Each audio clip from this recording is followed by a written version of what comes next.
Good afternoon. Full disclosure as we start. My name's Charlie. I don't like networking. Who likes networking? I didn't expect many hands here. It's been quite a sight seeing you all here, a bunch of introverts all sat around not talking to each other. But hey, that's what we're going to try and focus on today and see if we can help. Yeah, it might seem weird that I'm a networking expert and I don't like networking, and I'm really, really open about this. I don't like networking. Quite frankly, if I could be hanging out with my mates, it's much better. And I know whatever happens after I'm done here today, I will go and find a dark room and decompress and not talk to anyone for as long as I possibly can. I don't know if that rings any bells with anyone, okay? But yeah, I am an unnatural networker. It was the title of my first book, and I've got a couple of my books here, and I'm going to give them away as gifts at the end of this session to the most unnatural networker in the room. Who thinks they are worthy of that title, the most unnatural networker? There's a few hands going up. We'll see. I've also got my second book, The Unnatural Promoter. That's about self-promotion, very much along the same lines as networking. We'll come back to that and discuss that in a bit. So let's talk about networking, and particularly the types of networkers you'll meet when you go networking, okay? And to do that, I want to discuss animals. Now, this is no judgment of you if you are a dog owner, but let's talk about dogs for a second. What are dogs like? When the doorbell goes, what happens? They're bounding about, they're barking, they're excited, they want to see who's at the door. When you take your dog for a walk, what happens? They're constantly off, meeting other dogs. They want to chat, they want to converse, they want to get involved, they want to be excited, okay? Dogs are like natural networkers. People who like to go and talk to people. People who like to converse with. My other half, Hannah, she is a natural networker. I call her a weird, no, I don't call her a weirdo, that would be strange. But natural networkers, to us unnatural networkers, it seems weird. How do they do it? How do they go and talk to all these people? Let's talk about another type of animal. Again, no judgment of you if you are an owner of one of these animals, but let's think about cats for a second. I have 4 cats at home, by the way, just as a by the by. But what are cats like? They like their own time. They like their own company. Do they like to engage with other? Well, sometimes when the mood's right and when they feel like it. But broadly speaking, they're pretty much comfortable on their own. Cats are like unnatural networkers. People that don't really like to talk to each other. Look, here's the thing. When I go to an event, coming in here today was a good example. Whenever you go to a network event, you generally have to sign in at the start. You get your badge or, you register. And when you go to a network event, what tends to happen is there's lots of people talking. So by very nature of it, there's buzz, there's noise, there's energy. And do you know what I'm thinking as an unnatural networker, as I walk in the door? I think, God, doesn't everyone else know what they're doing? Am I the only one who doesn't know what they're doing? Now, I know rationally that 5 minutes earlier, when everyone else walked in the door, they probably felt the same. And I also know rationally in 5 minutes' time, I'm going to be talking to people there, and I'll get into a conversation, and it'll be fine. But it still feels a bit awkward. So that's unnatural networkers. As I unfortunately flick the slide on, you'll see that there's one other type of networker you do see. I did check with Accountex. There's none of them here, but you will meet some negative networkers. You know the type. People who just chew your ear off and won't let you get a word in edgeways. Literally just whistle on about themselves, only there for the drink or the buffet or whatever it might be. Poor body odor. We've all had it. It does, no, you haven't had it. You'll be talking to someone who has had it, and it's just not a nice experience. But I did check with Accountex. We're okay here, all good. But I want to come back to my point here and talk about unnatural networkers, because I think many people, many unnatural networkers feel that they can't network in the way that a natural networker can.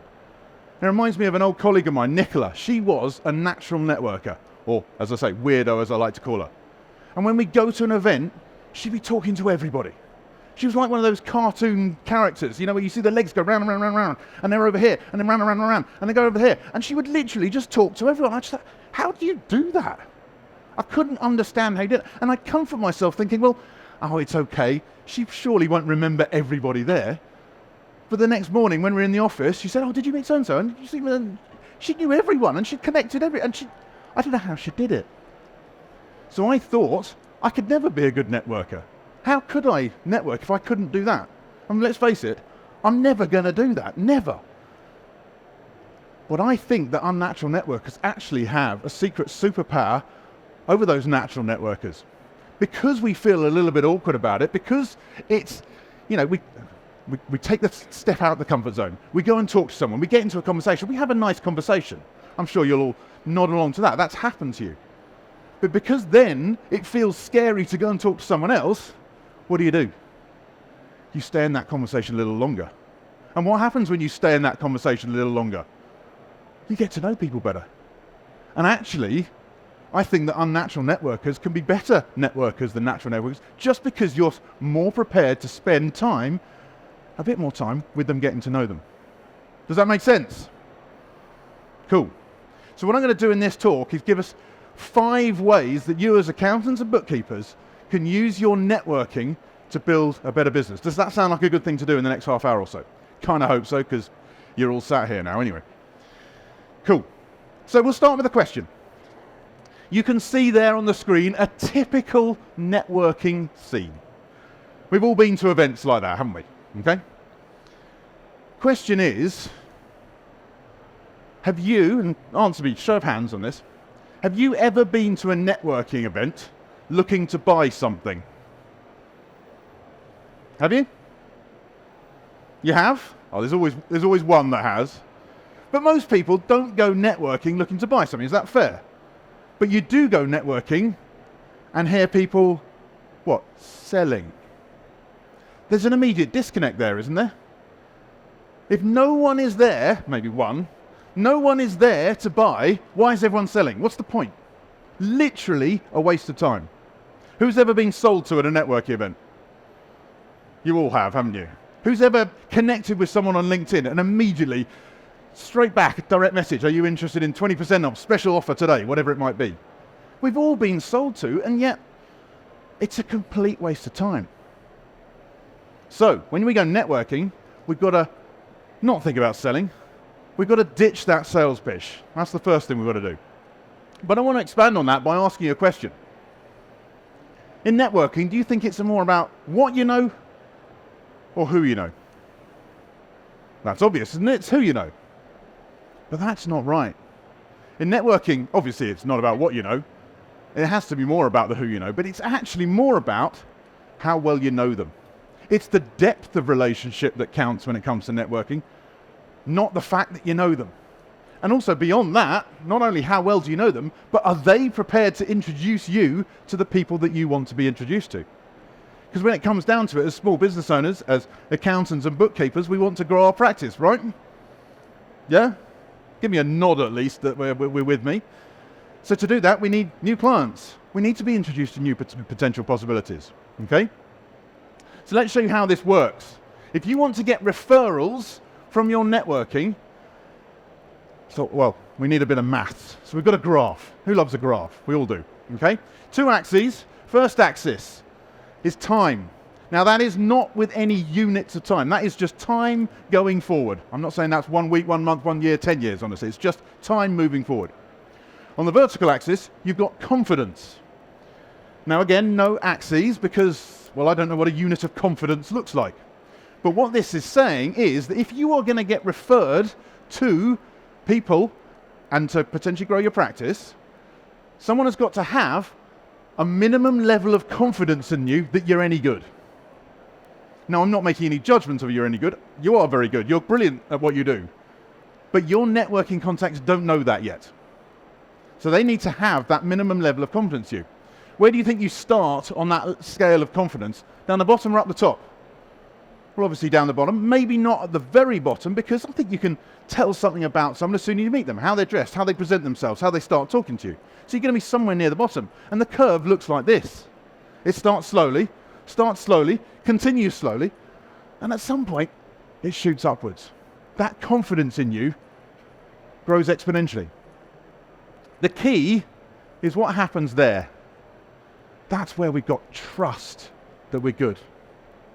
It's that trust that you're good. I'm not saying you're not good, but they need to know and trust that you're good if they're going to refer you, Because let's face it, if they're referring you, they're putting their reputation on the line. So you've got to give them everything that tells them they're going to have that.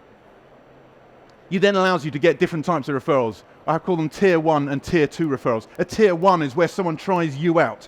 They take your services on for themselves to give you a go. Tier 2 is what we want. That's when we get into getting referred to their contacts, their clients, their friends, whoever it might be, that really allow us to move our business forward. Okay? But the key is we've got to have trust. And as I said before, it's a case of how well people know you. It's the depth of the relationship and the point of it. Your job is to get to that point of trust as quickly as you can with people in your network. Okay? So I've got one last question to you to wrap up this section of the talk. Have any of you ever been out for a meal with some friends? Good, some of you have friends. This is a good start. Okay, being facetious, obviously. See, when you go out for a meal with friends, you would never, in your right mind, describe that as networking, would you? Your friends would think you're weird if you did, I think. But here's the biggest challenge I think most people face, and most introverts face when it comes to networking, is actually the word networking. It suddenly makes us think, right, business, professional, got to go and sell, got to go and, grow my business. Whereas actually networking is just talking to people and getting to know them better. That's exactly what you'd do if you were having dinner with a bunch of friends, or having a drink with a group of mates in the pub, or having a coffee with a client, whatever. You're networking then as well. The thing is, we don't call it networking. And actually what we've got to really try and do if we're going to grow our practice and embrace networking in a good way is to be thinking, when aren't we networking? Not when are we networking, right, I'm going to go and put my networking hat and go and network. It's actually, I'm networking all the time. It creates a mindset that makes a difference to bringing business into your practice. So, that's the first question for you. When aren't we networking rather than when are we? So that's the first point. Let's move on to the second. I'm going to bring up that networking scene again. And this is a tricky one for us unnatural networkers to think, okay, I've been brave. I've gone to the event. What have I got to do now? What have I got to do? I've got to talk to people. Oh no, that's when it gets awkward. So, what I want to do is just do a quick demonstration of me at a networking event. And I mean this absolutely truthfully. Okay, you ready? Ready for my demo? Nods, tell me you're ready. Good. Okay, ready, here we go.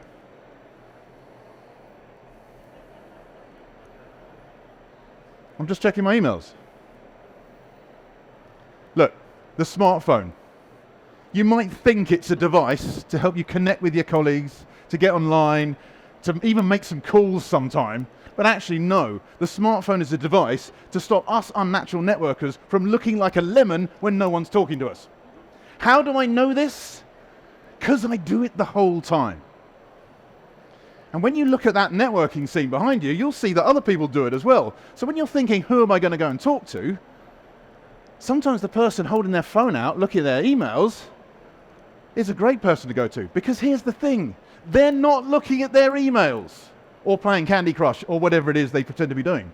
If you are in a busy networking scenario like that and an email comes in and you've got to deal with it, what are you going to do? You're not going to stand in the middle of the throng and try and type an important reply. You're going to go and take yourself off to the side, quiet room, get it done, and then you'll come back. So I promise you, they are not looking at their emails. They want someone to come and talk to them. And there's a couple of advantages to doing so. One, you don't have to interrupt a conversation. Because I get that, that's a bit awkward. You've got to, butt into a conversation. And two, how do they feel when you come and talk to them? It's a great way to start. They feel relief. It's a great way to start a relationship. So that's what I'd look for. Look, that person there, I might go and talk to them. And you might think, well, okay, fair enough. I don't know how many people are in that shot. 100 people maybe. There's only one. How am I going to find them? Well, don't worry. There's plenty more. There's 10 there that I can see. That's 10% of the room approximately who are checking their emails. Like I say, they're not checking their emails. They want someone to come and talk to them. So think about that as you're wandering around the exhibition here or at your next network event and see what happens. Look for people checking their emails. Okay, but that's one thing. That's just identifying who we're going to talk to. We've got to then engage in a conversation. Now here comes the rocket science. This is complicated. Are you ready? I'm feeling the energy here. Are you ready? Are you sure?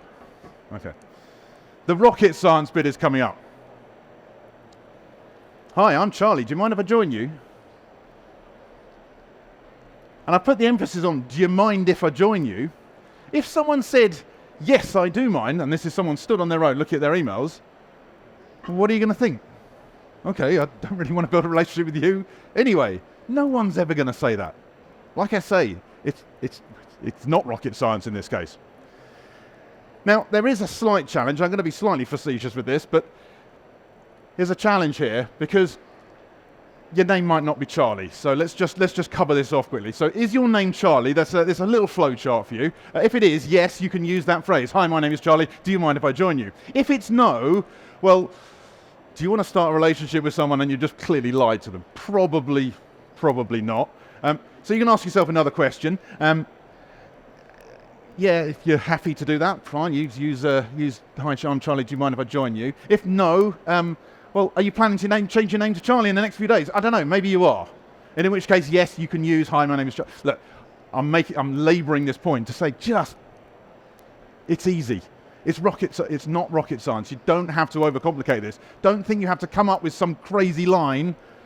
You just have to get a conversation started. But that's only going to get a conversation started. What we've got to do is make a conversation worthwhile and interesting. So we need some questions to ask. And I'm thinking the who, what, where, when, how, those kind of questions. So I want to give you a few questions. You might want to take a couple of notes in a second, and I'll see if I illustrate how these could be really good for you. Okay? Here's some questions that you might hear at a network event. What do you do? How long have you been doing that? Where are you based? So how do you feel about those questions? Good questions, bad questions? Give me a view. Dave? Okay. I'm not hearing much love for them. For me, bit vanilla. Kind of things anyone would say. And there's another crucial thing about them. They're closed questions. They're only going to lead to a short answer, not going to lead to a good conversation. So let's look at some better questions. These are the ones you want to take a picture of. First one, how can I help you? Now, when you ask this question, sometimes you actually see people do a double take because they're so used to the, talked about before, people hard selling to them straight away. But actually, sorry, how can you help me? And they kind of can't compute for a second. And then you can get into a conversation. No, you can't ask this disingenuously and say, right, how can I help you? Get a load of answers, try and build a relationship, and then ignore it. Clearly, that's not going to work. You've got to actually do something about it if you want to build the relationship. But that's going to be a great question. Note, by the way, you wouldn't start with that question. You might just start with one of the ones on the what do you do, where you based, just to get the conversation going, but then swiftly move on to these questions. Another option. What do you love about what you do? Now that asks the question, what do you do? Because they're going to explain what they do in that question. But what are you going to get when you ask that question? A bit more energy, a bit more enthusiasm, a bit more passion, a bit more engagement.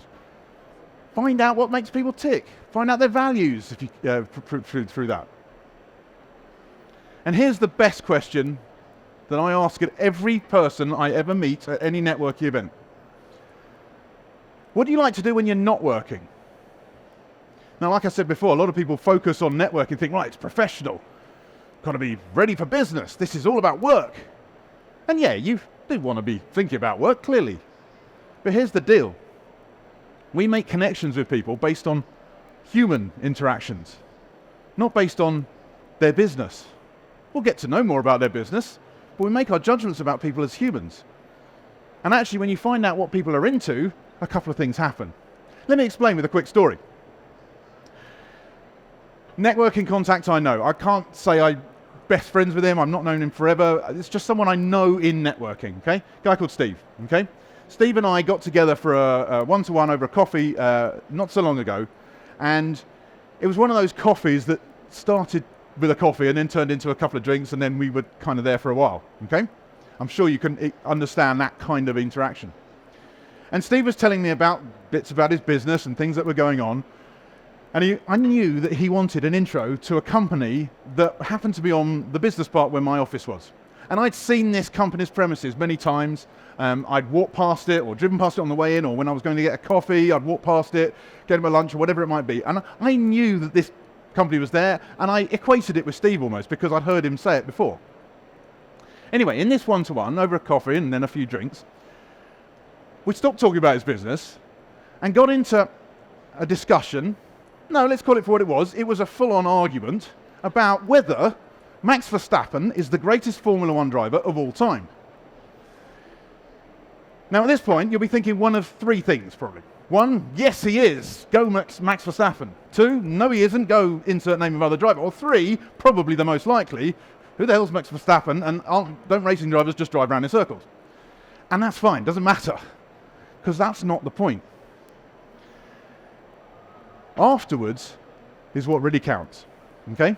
Because the next time I went into my office, I went to get a coffee, and instead of just walking past this company's premises, which I knew that Steve wanted an intro into, what did I do?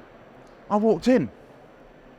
And I went up to the guy in reception and said, look, I'm trying to help a mate of mine out, a guy called Steve. He really wants to meet, I think it was the facilities manager he wanted to speak to. Is there any chance I could set up an intro? I'm just trying to help him out.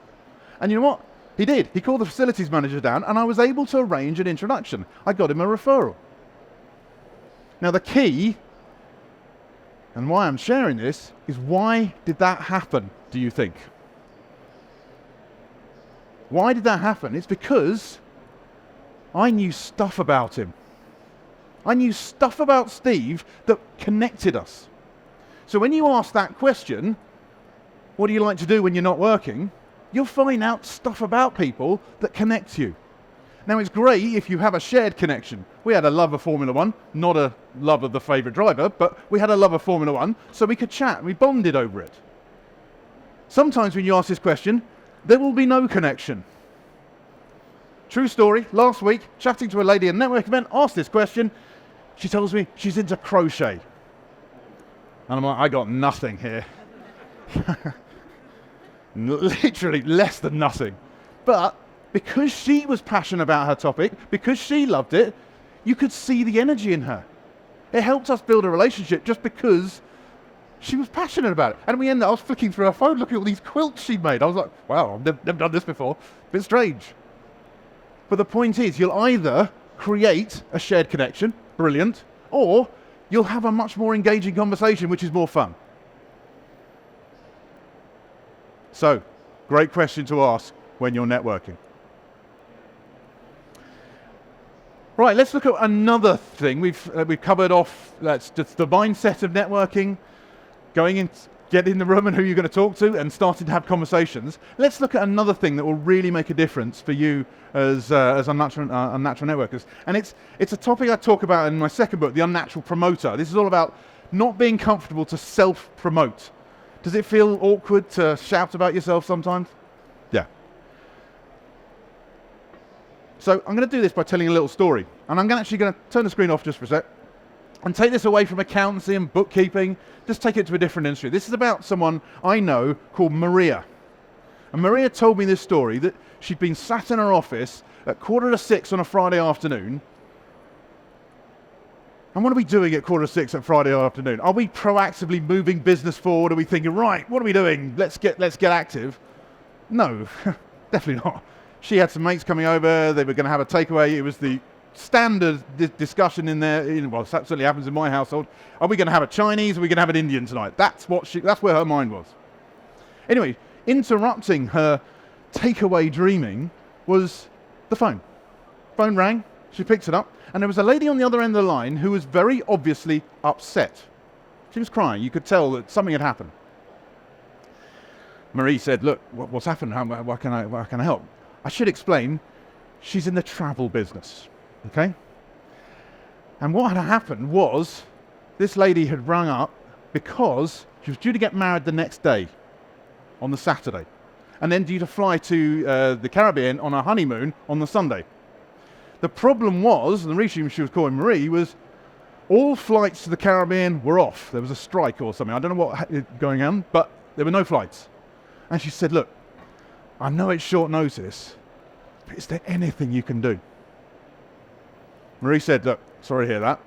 Didn't want to overpromise because that was quite a big request, but said, let me see what I can do and just ask one question. Where will you be tomorrow morning? And the lady said, well, I'm getting ready for the wedding at her mum's house, and told her where it was. Marie said, let me see what I can do. She put the phone down, she picked it up again, called a couple of contacts, and she managed to source pretty much exactly the same specification holiday, so same sort of hotel, same couple of excursions, same dates. It was just, instead of going to the Caribbean, they were going to Hawaii. Next morning, she went round to the lady's mum's house, said, look, normally there'd be 150 quid late booking fee for the tickets, but my wedding present to you, I want you to have a lovely day today, and obviously I want you to have a lovely time on your trip to Hawaii. 3 weeks later, Maria sat in her office again. A postcard drops through the door. On the front of it is this idyllic Hawaiian beachside scene. On the back are just a few short words. We don't know what we'd have done without you. Okay, end of story. Question for you. Interact with me. Show of hands. Would you refer business to Marie, the travel agent? You would, right? We all would. Why? Shout out why Marie was good. Beyond the call of duty? Yes. Went above and beyond? Yes. What else? Can't hit anything. Go on. Personal touch? Yes. What else? Was she good at what she did? Yeah, she solved the problem. Did she offer a discount? You can almost say that as well. But here's the deal. I don't think you'd refer business to Marie because of any of those reasons, although they're all factual.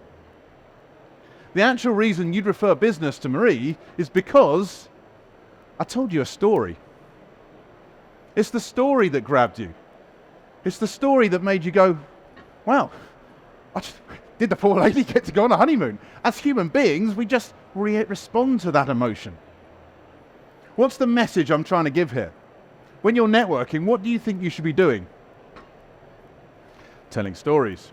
How many times have you been to a networking event and all you'll hear is someone say, well, we can do this for you, we can do that for you, we can cover this, A, B, C, D, we can do your tax returns, we can do, I'm not good enough at accountancy stuff, you know that stuff, I'm not even going to try and pretend I'm you. But they'll just list off their products and services.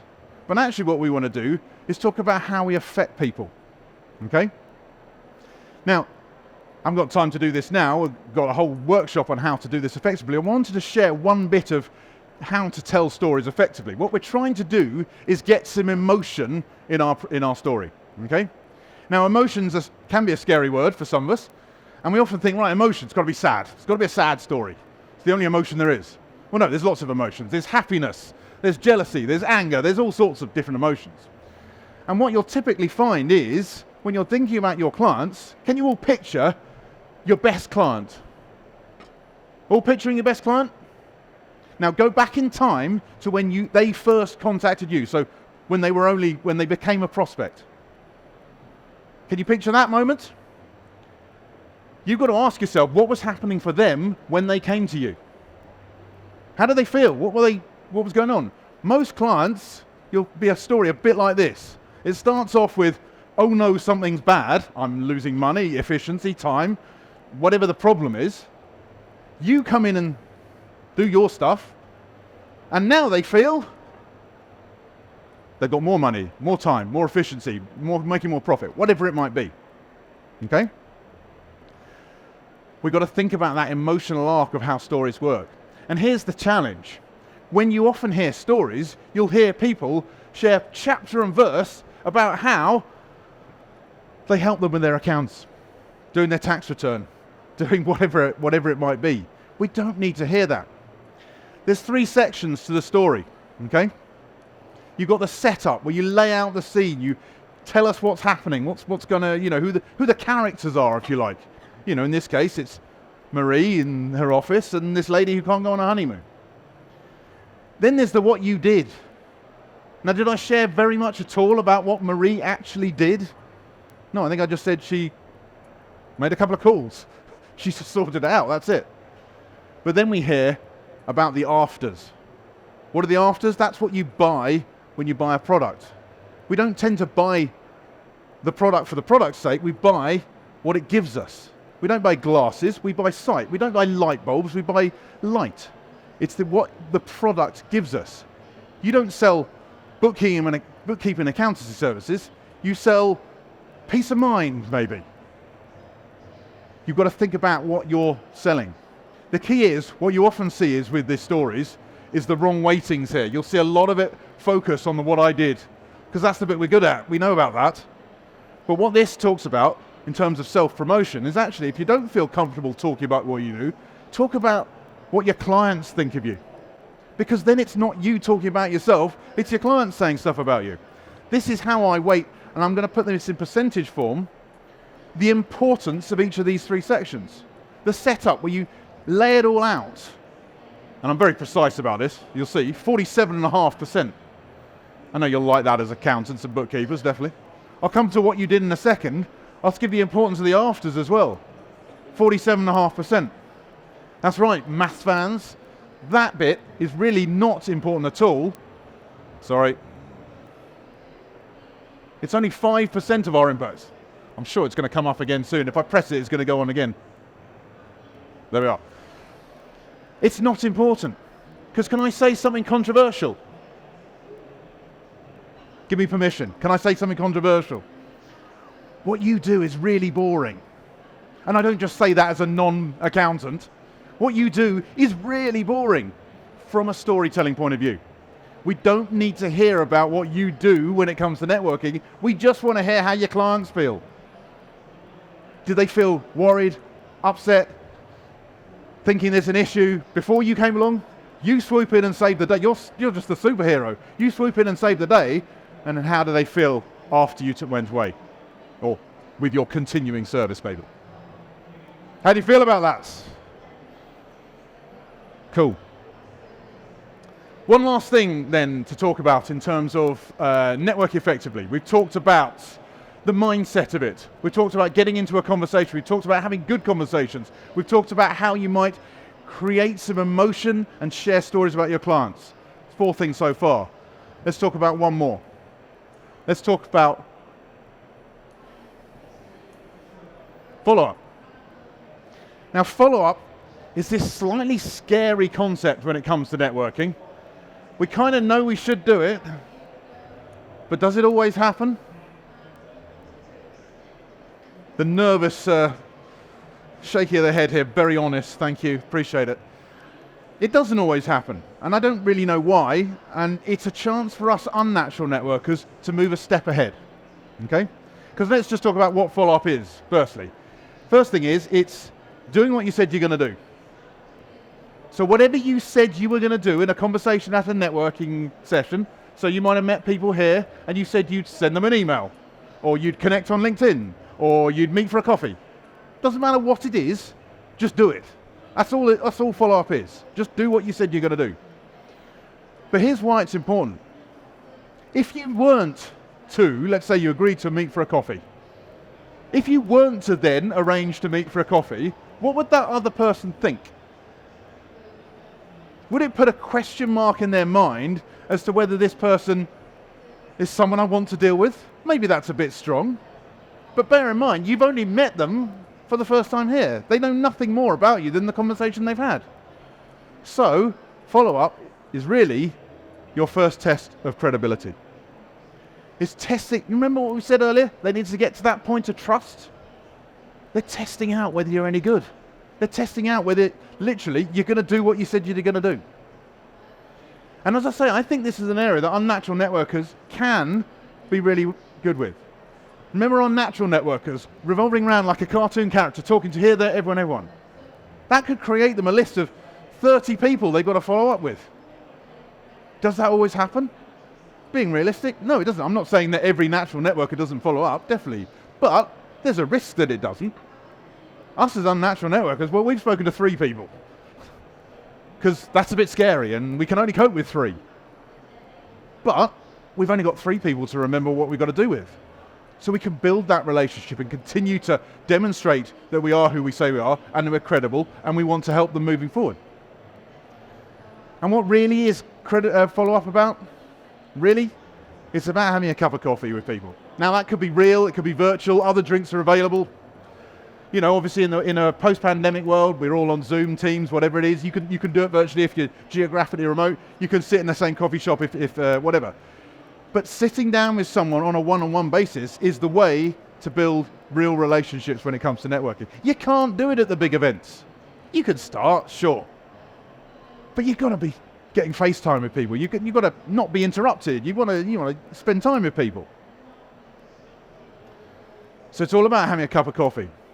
I've got a little follow-up process. You may want to just take a note of this. I call it 111 follow-up. So let's assume you've met someone here.